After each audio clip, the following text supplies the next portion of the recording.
رمضان کا مہینہ ختم ہونے والا تھا اور محلے کے سب بچے بے صبری سے عید کا انتظار کر رہے تھے۔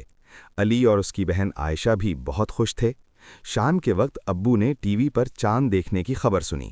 اچانک اعلان ہوا کہ چاند نظر آ گیا ہے۔ یہ سن کر سب خوشی سے بول اٹھے، چاند رات مبارک! امی نے فوراً عائشہ کے ہاتھوں پر خوبصورت مہندی لگا دی۔ محلے میں ہر طرف رونق تھی، دکانوں پر روشنیاں تھیں اور بچے نئے کپڑے خریدنے میں مصروف تھے۔ علی نے اپنے لیے نیلے رنگ کا کرتا اور سفید ٹوپی لی۔ اگلی صبح عید کا دن تھا۔